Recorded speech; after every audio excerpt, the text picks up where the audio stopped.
Thank you, Representative Johnson. Next, we have Representative Donald.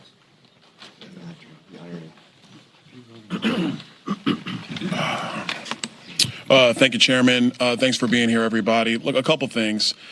First, what we're seeing here, what we're witnessing with the Biden family, frankly, is just a web of concealment, of deception. A lot of people would say corruption. But let's be very clear. You have this many companies involved with this velocity of transactions, size of transactions. Like my colleagues have said, this is not how normal businesses operate. I had the ability with Chairman Comer and other members of the committee to go over to the Treasury building and review documents. And having read those documents, one thing became pretty crystal clear, that there were many people who had serious questions about the transactions and about the velocity of these transactions, and they either get very, very deep into concealment, hiding money, shifting money, and for the purpose, we don't know, because one thing everybody in this room and the American people definitely know is that the Biden family doesn't really have a business. There is no business structure around this family except politics. And since Joe Biden has spent decades in the Senate, served 8 years as vice president, and is now president of the United States, and the family's getting money from various countries and foreign businesses through various shell companies and this web of LLCs. I mean, guys, you in the press, this is easy pickings. I'm giving you Pulitzer stuff here. Like, all you have to do is literally look at our memo and see the level of detail upon which they have created this. And it's very, very frustrating. We have now been able to clearly see that the Biden's associates, like Rob Walker, Eric Sherman, as has been discussed, created at least 16 companies while Joe Biden was vice president of the United States. 16 companies created while he was vice president. Now the list is 20, and as we continue our investigation, that list is growing. And like I said before, the question is, to serve what purpose?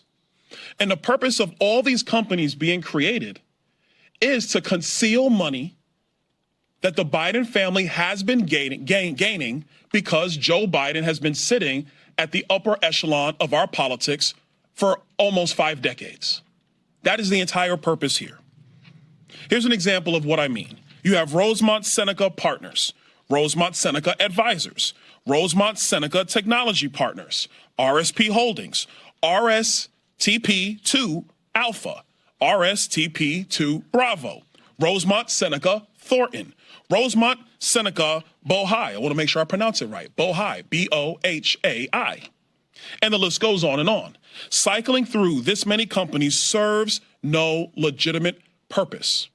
And as somebody who actually worked in banking, I did that long before I came here. Whenever there was like this many companies just laying all over the place, and you see wire transfers and cashier checks over here going to random members of the family for no apparent purpose at the size and velocity at which all of this was being conducted, the only logical conclusion of a financial professional is you are concealing money. Let me restate this. You are concealing money from either the IRS or from credit agencies or from other people in general. That's the only reason you set up a structure like this. Some of these companies were connected to Hunter's personal professional company, Oswego, or Skinny Atlas, Scale Atlas, however you want to pronounce it. And the list goes on. And Mr. Biggs, he talked about Hudson West 3 and some of those other issues that were going on as well. One thing I want to make sure is that all of this has happened and Joe Biden is aware. Nobody in this room can logically sit here and say that the president of the United States had no idea that these companies were being formed while he was vice president of the United States. And I will add you, he was probably in better mental shape then than he is today. You know, I'll throw that out there. And so what this committee is going to continue to do is pursue this investigation. We are going to continue to document, and we're going to provide that information to all of you in the press.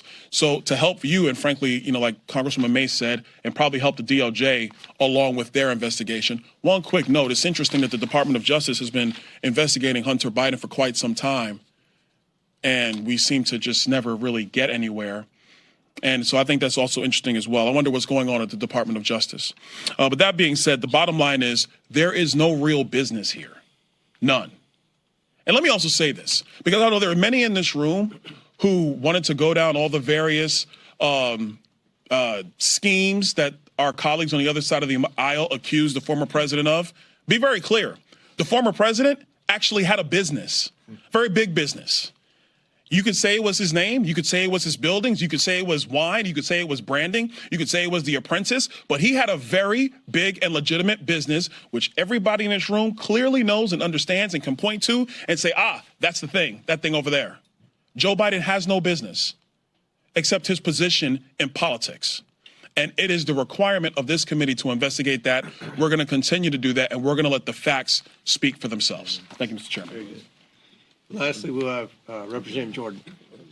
Thank you.